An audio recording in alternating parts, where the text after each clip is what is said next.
Let's just say that the Prophet of Zod is not a fan of the Kalam Cosmological argument, nor William Lane Craig. He claims that Craig uses quick turns of phrases to sneak crummy non-arguments past people, and that this shows that modern apologetics is intellectually bankrupt as people allow this kind of absurdity to pass with no penalty. Now, before we jump in, I should say that not all atheists would agree with Zod's assessment of Craig. According to the atheist philosopher Michael Martin, cosmological arguments presented by Craig and other contemporary Christian philosophers are among the most sophisticated and well-argued in contemporary theological philosophy. And one of the foremost atheist philosophers of religion, Graham Oppy, says this about Craig. It would be quite hard to make a case for the claim that Craig is not reasonable, thoughtful, reflective, well-educated, and well-informed when it comes to subject matters on which he has written at length. Well, I would think that would definitely include what he's written about the cosmological argument. So, even though professional atheist philosophers don't share Craig's conclusions, they don't accuse him of being intellectually dishonest. With that bit of housekeeping out of the way, let's take a look at Zod's complaints against the Kalam.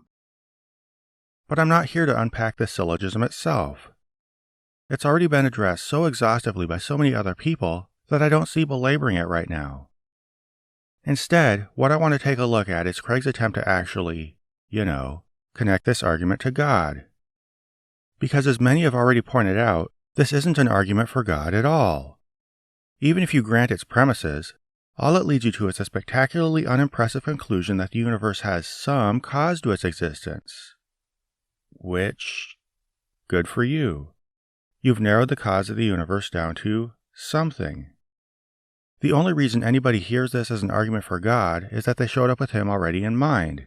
It is true that the Kalam falls short of claiming God exists, let alone the God of the Christian Bible. Some might say that even if the Kalam is sound, the cause of the universe could be Zeus, Thor, or the flying spaghetti monster. Fair enough. The Kalam doesn't force one to accept that the God of Christian theism exists, even if they think all the premises are true. But we'll see soon here, however, that the Kalam significantly narrows the way that one could avoid that conclusion, because it undercuts the assumption that reference to physical reality will provide the answers to all legitimate questions about the world that we live in. This fact is obviously relevant to the whole God debate. Naturalism, the view that the physical world studied by the natural sciences is the whole of reality, or at least the whole of causally efficacious reality, is the metaphysical view of choice for most atheists. But if naturalism can be shown to be suspect or open to some doubts, then the number of ways to be a logically consistent atheist have been greatly reduced. As far as I'm concerned, that's an absolute win. So let's hear more of what Zod has to say. It provides just enough elaborate wordplay and apparent logical steps to give the feeling that the speaker is getting somewhere.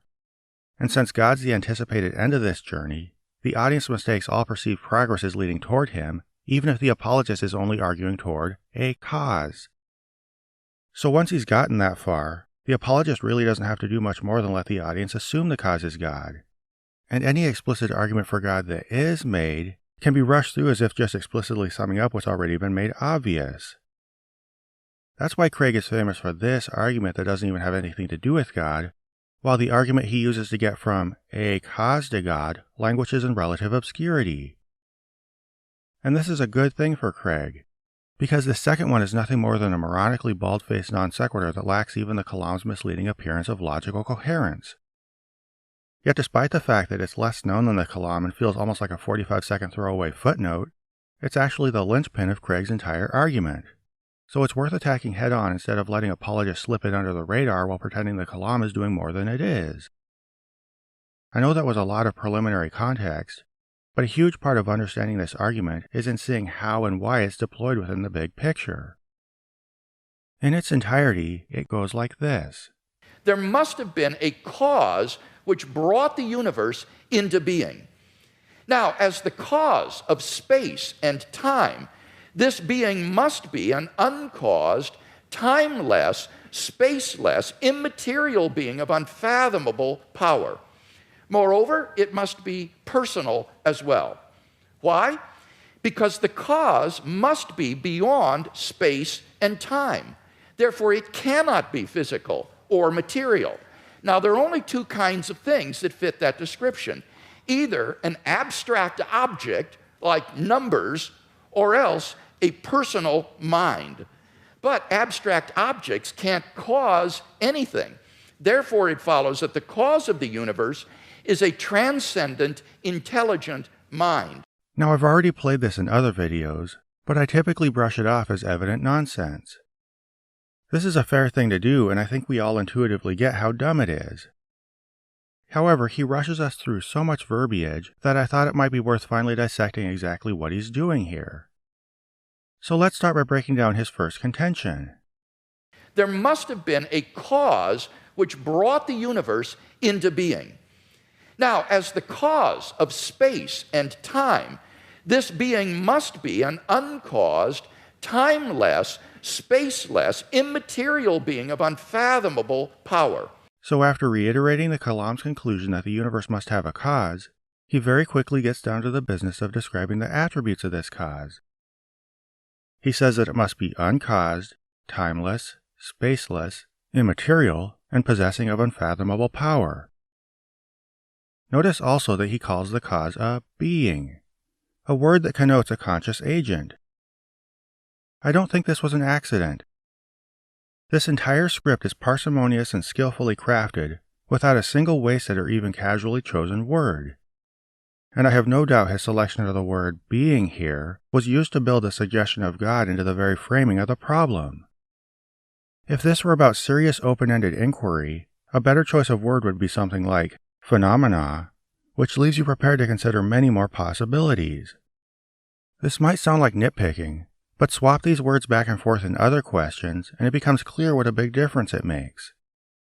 For example, questions like, what phenomena causes lightning, or what phenomena causes trees to lose their leaves, sound like the start to serious scientific inquiry that, with careful methodology and observation, might lead to meaningful answers.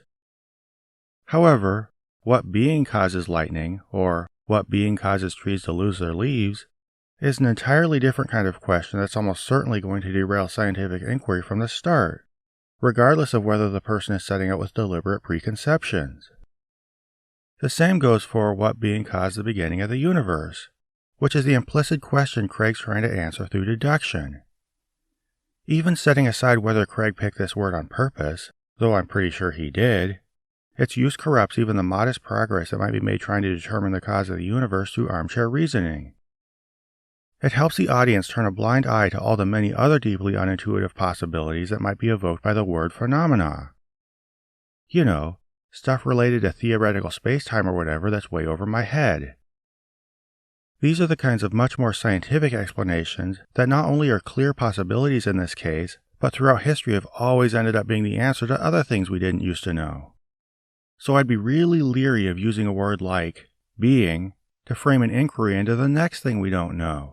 So, in short, Zod says that Craig is making an unjustified flying leap from the universe has a cause to the cause must be something that sounds an awful lot like God, timeless, matterless, immaterial, powerful, personal, and so forth. For all we know, the cause of the universe could be something utterly unknown to us at the moment, but can be explained someday in totally naturalistic terms. This is quite the blank check for atheism, but let's let that pass for now. While I disagree with Zod's assessment of Craig's inference, I think there might be something constructive that we can take away here. How can we make the Kalam sound a little less sneaky? Maybe it would be better to take more of an abductive approach with the cosmological argument. Let's back up and talk about some basic logic here. The Kalam is a deductive argument in which the conclusion necessarily follows from the premises. In contrast, abductive reasoning looks at observations and then searches for the simplest and most likely conclusion. Unlike deductive reasoning, this process yields a probable conclusion but admits there's some uncertainty. And I wouldn't go so far as to say as premise 1 or 2 of the Kalam are necessarily slam dunks, even if I believe that they are very probably true. So an abductive conclusion leaves some room for doubt, which is expressed as best available or most likely terms. With that in mind, let's switch up the Kalam cosmological argument. Premise 1, if theism is true, then we would have reason to expect evidence showing that the universe had a beginning. Premise 2, we have otherwise surprising evidence that the universe had a beginning. Conclusion, we have reason to think that theism may be true. Okay, so you might be asking, why should we expect the universe to have a beginning if theism is true? Well, according to theism, God is a personal agent with causal powers and free will. This allows him to create possible states of affairs without being bound by other factors or conditions. Also on theism, God is considered to be the creator of everything. So theists might reasonably expect to find evidence that the universe itself began to exist. And this is especially true for Jewish and Christian theists, since this seems to be what Scripture teaches. Nobel Prize winner Arno Penzias recognized this. He is the guy who discovered the cosmic background radiation, evidence which lends massive support for the Big Bang. Penzias said, "The best data we have are exactly what I would have predicted had I had nothing to go on but the first 5 books of Moses, the Psalms, the Bible as a whole." Penzias probably had in mind the famous first words in Genesis, "In the beginning God created." He might also have been thinking of passages in the Old Testament that appear to affirm an expanding universe, like Isaiah who says God stretches out the heavens. So the beginning of the universe is something that we would expect given theism, especially biblical theism. But what about the naturalistic perspective? Why do cosmic origins seem surprising given naturalism? Well, a naturalistic explanation for such a beginning seems to be beyond the reach of atheism. As Carl Sagan famously said, "The cosmos is all there is, or was, or ever will be." This explains that there is nothing beyond or separate from it that's the cause of the universe. In fact, Fred Hoyle coined the term Big Bang as a term of ridicule because of his atheist worldview. He doggedly defended this steady-state model of the universe to the very end of his life. In the book Losing the Nobel Prize, physicist Brian Keating tells us, and I quote, "Many atheist scientists were repulsed by the Big Bang's creationist overtones. According to Hoyle, it was cosmic chutzpah of the worst kind. The reason why scientists like the Big Bang is because they are overshadowed by the book of Genesis." Hoyle saw that the origin of the universe would seem to require, by the principle of causality, a cause. But according to naturalism, nothing exists except the natural world, that is, the universe of matter, energy, space, and time. Then nothing else could have caused its existence. So naturalists, seemingly by definition, can't seem to answer the question of how the physical universe came into being. Because of this, naturalism doesn't seem to qualify as a causally adequate explanation for the presumed fact of the beginning of the universe. There just would be no causally efficient natural phenomena to explain the origin of the universe. A being would be the more probable explanation than natural phenomena, no matter how loaded of a term Zod thinks that is. Now, someone might complain that the theist doesn't have absolute grounds for thinking that God would have created the universe in the finite past. But it doesn't follow that they don't have greater grounds for expecting such a universe than atheists do. I'm going to steal an illustration from philosopher Tim McGrew because I think it really drives the point home. Let's say you're hiking in the woods and you stumble across what looks like an abandoned cabin. You decide to check it out and you find a hot cup of tea sitting there on the table. While you might not be able to say how likely it would be that a person would leave a steeping cup of tea on a table, you'd recognize right away that the tea was better explained by the hypothesis that the cabin is actually inhabited than it is abandoned. Why? Well, we know that a person would have made a cup of tea, but nothing in an uninhabited house could have done so. So let's hear what Zod's third complaint is about the Kalam cosmological argument. But abstract objects can't cause anything. Therefore, it follows that the cause of the universe is a transcendent, intelligent mind. First off, this whole argument is inconsequential because of the giant flying leap Craig took in narrowing non-material things down to abstract objects and minds. But even granting any validity to it, notice how he slipped in a sneaky distinction between abstract objects like numbers and personal minds, as if immaterial minds themselves are anything other than an abstraction. They aren't, at least in any demonstrable way Craig could use as a basis for an argument. And to see why, let's briefly look at what numbers are as an abstraction and, alright, why they couldn't cause anything. Let's say there are 2 apples in front of you. In a material sense, the apples exist, and they're real things according to any useful standard. However, the only way the number 2 exists as an abstraction in this scenario is to the extent that I mentally categorize each apple as an individual object and use the word 2 to describe that grouping of them. Abstractions themselves do not exist except as a schema to help us organize the world around us. They're just a thought process. There's no 2 floating around out there, at least as far as we can demonstrate, and thus, like Craig said, as an abstraction, it can't cause anything. So then let's look at the mind. Now, like apples, the brain exists in a real and material sense. The mind, however, does not exist except in the form of the brain and the neurological activity it produces. The consciousness that arises from this activity feels like something we call a mind, but as far as we can tell, it only exists to the extent that it's continuing to be generated by a working brain. If the brain is altered, the mind thinks differently. Once the brain is destroyed, then by all verifiable indications, what we call the mind is no longer there. Just like the idea of a number, the idea of a mind is just an abstraction we use to help describe and better understand something that only verifiably exists as a material reality. To the same extent that we can't demonstrate that our numbers floating around out there and have no good reason to think they are, we can't demonstrate that our minds floating around out there and have no good reason to think they are. And the only way a mind can be said to cause something is when the processes of a material brain prompt a material body to alter matter within a material world. That's literally all. Any idea of a mind doing anything other than that is just a paranormal assertion, not a demonstrated reality and not a basis to start reasoning from.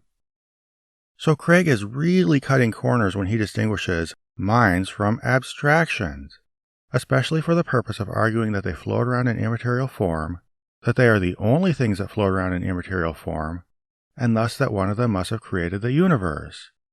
Alright, so Zod says that we're not familiar with the causal principle ever being violated, but we're also unfamiliar with unembodied minds. So it's kind of hypocritical for Craig to appeal to one intuition while ignoring something so unintuitive, which is unembodied minds. This might be the best objection Zod has to offer in this video, but I'm not sure that it works. No, we don't observe unembodied minds, but we are familiar with consciousness and with the notion that free will entails having causal power. Even many card-carrying naturalist philosophers have concluded that we're not capable of answering the question of how consciousness emerges from a non-conscious world. But a universe where there is already at least one conscious being is one where there is at least a plausible chance that more conscious beings will be created. Furthermore, the vast majority of people believe that we do have free will and that their choices can lead to new physical conditions. Those who deny free will usually do so because they've heard some philosophical arguments that have at least persuaded them that their perception of free will is an illusion. But this implies that people at least have an intuitive understanding of the concept of free will, so therefore I think Zod is wrong.